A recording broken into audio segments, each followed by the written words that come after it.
हाल ही में प्रधानमंत्री नरेंद्र मोदी गुजरात दौरे पर थे, जहां उन्होंने द्वारकाधीश के दर्शन किए और पूजा अर्चना की। यहां पीएम मोदी की कुछ ऐसी तस्वीरें भी नजर आईं, जिन्हें देखकर हर कोई हैरान रह गया। पीएम मोदी समंदर में उतर गए और यहां उन्होंने समंदर की गहराई में जाकर पूजा की। आखिर क्या है राज समंदर की गहराई का, जानते हैं आगे। यदि आपने चैनल को सब्सक्राइब नहीं किया है तो सब्सक्राइब कर लें। वीडियो पसंद आए तो एक लाइक जरूर करें। दरअसल कहा जाता है कि भगवान कृष्ण की बनाई गई द्वारका नगरी समंदर की गहराई में ही मौजूद है। यही वजह है कि पीएम मोदी ने इस नगरी को समंदर में जाकर नमन किया। भगवान कृष्ण ने द्वारका नगरी को बसाया था, लेकिन समय के साथ ये नगरी पानी में समाती चली गई और आज करीब 100 फुट की गहराई में द्वारका नगरी मौजूद है। बताया जाता है कि ये द्वारका नगरी कुल 12 योजन में फैली हुई है। इसी से आप इसकी भव्यता का अंदाजा लगा सकते हैं। श्रीमद्भागवत में इसका जिक्र किया गया है। 12 योजन का मतलब 48 कोस होता है और एक कोस की दूरी करीब 3 किलोमीटर तक की होती है। यानी द्वारका नगरी का कुल क्षेत्रफल 144 किलोमीटर तक फैला हुआ है।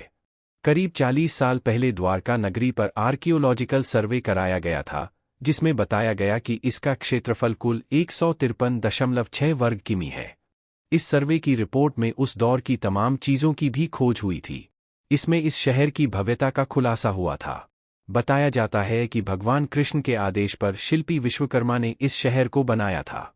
इसे खास तरीके से बनाया गया था, जिसमें सभी मकान एक ही कतार में थे। ऐसी मान्यता है कि भगवान कृष्ण के कहने पर समुद्र ने ये जमीन द्वारका शहर बनाने के लिए दी थी और भगवान के जाने पर इसे वापस ले लिया। इस दौरान नौसेना के गोताखोरों ने उनकी इसमें मदद की। इससे पहले पीएम मोदी हाथ में मोर पंख लिए वहां पहुंचे और उसे भगवान कृष्ण को अर्पित किया। पानी से बाहर आने के बाद पीएम मोदी ने कहा, यह साहस से कहीं अधिक, यह आस्था था। स्कूबा डाइविंग बेट द्वारका द्वीप के पास द्वारका के तट पर कराई जाती है, जहां लोग पुरातत्वविदों कई ओर से खोजी गई समुद्र में डूबी प्राचीन द्वारका के मौजूद अवशेषों को देख सकते हैं। पीएम मोदी ने बाद में यहां एक सभा को संबोधित करते हुए अपने अनुभव साझा किया। उन्होंने कहा, जब वह प्राचीन शहर को स्पर्श कर रहे थे तो 21वीं सदी के भारत की भव्यता की तस्वीर उनकी आंखों के सामने घूम गई और वह काफी देर तक पानी के अंदर रहे। समुद्र में द्वारका के दर्शन ने विकसित भारत के मेरे संकल्प को और मजबूत किया है। पीएम मोदी ने सभा को संबोधित करते हुए कहा कि वह पवित्र शहर को छूने के अपने दशकों पुराने सपने के पूरा होने से अभिभूत हैं। उन्होंने कहा, मैं समुद्र की गहराई में गया और प्राचीन द्वारकाजी को देखा। पुरातत्वविदों ने समुद्र में डूबी द्वारका के बारे में बहुत कुछ लिखा है। हमारे धर्मग्रंथों में भी द्वारका के बारे में बहुत कुछ कहा गया है। कहा जाता है कि भगवान विश्वकर्मा ने ही इस द्वारका शहर का निर्माण किया था।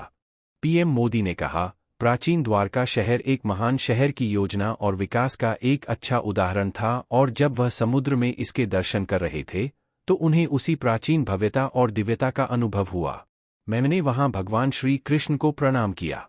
मैं अपने साथ मोर पंख भी ले गया, जो मैंने भगवान कृष्ण को अर्पित किया।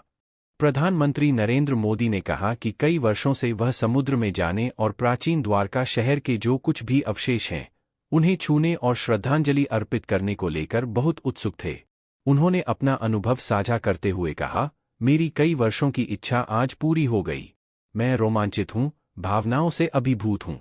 आप कल्पना कर सकते हैं कि मुझे कितनी खुशी हुई होगी जब दशकों का मेरा सपना आज उस पवित्र भूमि को छूकर पूरा हो गया। पीएम मोदी ने द्वारका में भगवान श्री कृष्ण मंदिर में भी पूजा अर्चना की। उन्होंने अरब सागर पर देवभूमि द्वारका जिले में बेट द्वारका द्वीप को मुख्य भूमि ओखा से जोड़ने वाले देश के सबसे लंबे 2.32 किलोमीटर के केबल आधारित पुल सुदर्शन सेतु का सुबह उद्घाटन किया।